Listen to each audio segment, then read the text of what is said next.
Members of Congress received over $73 million of stolen FTX money in order to get reelected, and now they don't want to give it back to the people. Elon Musk says Dr. Anthony Fauci should be investigated, and more Twitter files are coming out about COVID cover-up. Republicans put forward a Trump alternative for president, and Twitter reveals how Trump was spied on for months prior to his removal on the Twitter platform. Thank you so much for liking and sharing these videos. It really helps me out as a small news organization. Let's jump into today's news update. The fourth installment of the Twitter files has just been released. Reporter Michael Schellenberger detailed how Twitter's staff mainly donated to Democrats. Between the year of 2018 to 2022, Democratic donations accounted for 95% of all donations from Twitter staff members. This is key to understanding how Twitter was complicit in being biased against Republicans and against Donald Trump. In the case of former President Donald Trump, Twitter went against their own previous viewpoint on a U.S. president. In 2018, Twitter's policy team stated blocking a world leader from Twitter or removing their controversial tweets would hide important information people should be able to see and debate. Twitter also stated they do not attempt to determine all potential interpretations before making a decision. Now, despite these previous comments, Trump was banned from Twitter due to how his tweets were being interpreted on and off Twitter. Former Twitter executive Yoel Roth admitted they treated Trump differently than all other world leaders. He stated in his specific case, we're changing our public interest approach for his account. Just to be clear, Twitter's public interest policy stated that elected officials are allowed to post content even if it violates Twitter's rules, if it directly contributes to understanding or discussion of a matter of public concern.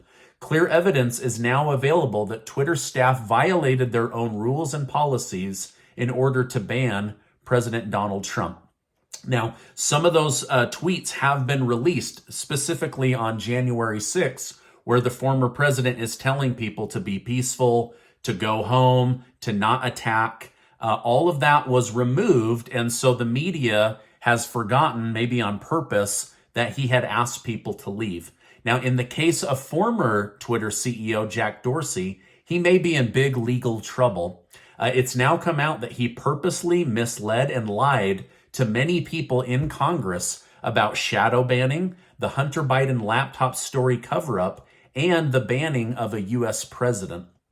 It also appears that Yoel Roth of Twitter was having secret meetings with the FBI months in advance of the U.S. election regarding how to handle Donald Trump and his Twitter use.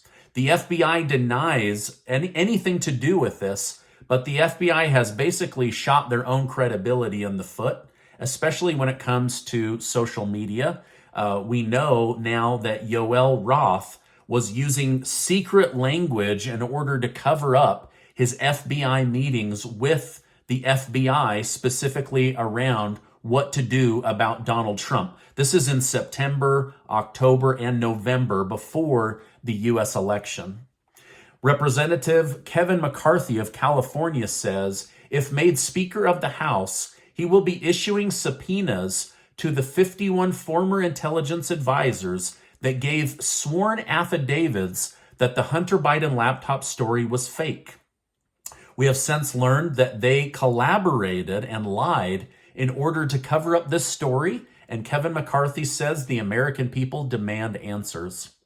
New Twitter CEO Elon Musk is also facing backlash for his recent comments about Dr. Anthony Fauci. About half the country loves Dr. Fauci, and the other half don't like him. Well, Musk stated, "My pronouns are prosecute Fauci," in a recent tweet. Former astronaut Scott Kelly responded to the post stating, "Elon, please don't mock and promote hate towards already marginalized and at-risk members of the LGBTQ plus community. They are real people with real feelings. Furthermore, Dr. Fauci is a dedicated public servant whose sole motivation was saving lives. Musk responded with, "I strongly disagree. Forcing your pronouns upon others when they didn't ask and implicitly ostracizing those who don't is neither good nor kind to anyone. As for Fauci, he lied to Congress and funded gain-of-function research that killed millions of people. Not awesome, in my opinion." Now, Fauci himself has previously claimed that these comments are completely incorrect, that he never lied to Congress.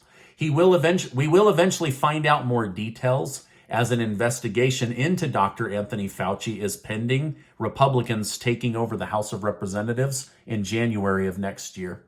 Now, I find it interesting that Senator Mark Kelly made this about pronouns and not about the accusations against Dr. Fauci and how he played a role in gain-of-function research and the lockdowns and also forced vaccines. So it'll be really interesting to see what comes of all of this. Another Republican chimed in on this. Senator Rand Paul said over the weekend that Dr. Fauci will not escape Republican questioning under oath, and he will have to prove that he didn't have a part in gain-of-function funding, cover-up of the lab leak theory, and the lockdowns. Now, Republicans are now floating the new idea of having Senator Tim Scott of South Carolina be the main person to take on former President Donald Trump when it comes to running for president in 2024. Senator Scott is a conservative in his approach and good with words and policy. It appears some Republicans are chomping at the bit to get a Trump opponent on the ticket, as Governor Ron DeSantis of Florida still has not put forward his bid to run for president in 2024. Now, as of right now, even Senator Tim Scott hasn't officially put forward his name or an official bid to run for president. But again, it seems that there are those within the Republican Party that would like a big, well-known name to go against Donald Trump. On the Democrat side, well, I guess not on the independent side, Senator Bernie Sanders says, Joe Biden is a great president, but he is seriously thinking about running for president again in 2024. Sanders is up there in age, but seems to be mentally spry and up for the task if Biden chooses not to run. Let me know your thoughts in the comments down below. What do you think of Senator Tim Scott? What do you think of Senator Bernie Sanders as presidential candidates? I would love to hear your thoughts. More details are coming out each and every day about the FTX crypto exchange Ponzi scheme. The new CEO announced today they are still finding more and more money, but as of today, they have found FTX CEO Sam Bankman-Fried gave over $73 million of stolen money to members of Congress to help them get reelected. The majority of that went to Democrats, but some of it did go to Republicans. At first, it was believed to be around 20 million, then 40 million, then 50 million. The new CEO says it's well over 73 million, and they're still finding more and more donations that went out. Now, likely hoping he would get attention for being a magnanimous donator to political causes, or possibly it was strategic to get a lighter sentence. But either way, he was giving away tens of millions of dollars of stolen money. Maybe you put money into FTX, and that money went to these senators and these House representatives. However, the new CEO has said politicians should be prepared to have that $73 million of stolen money clawed back from them. This means members of Congress will have to decide whether to return stolen money to Americans or give themselves a hall pass and say, we didn't know, but we're not giving you back your money. Now, based on everything you know about Congress, do you think they will do the right thing? Or do you think they will justify a way to keep that stolen money? Let me know your thoughts in the comments down below. Over 1,000 illegal immigrants stormed the southern border this weekend and forced their way into the small town of El Paso, Texas. Border Patrol was completely caught off guard and overwhelmed. Most of these people were able to escape into the country. We have no idea who these people are, but based on photographs and video, the media is saying it looks like it was mostly men who were able to break into the country this weekend. Treasury Secretary Janet Yellen has made a stunning prediction regarding inflation.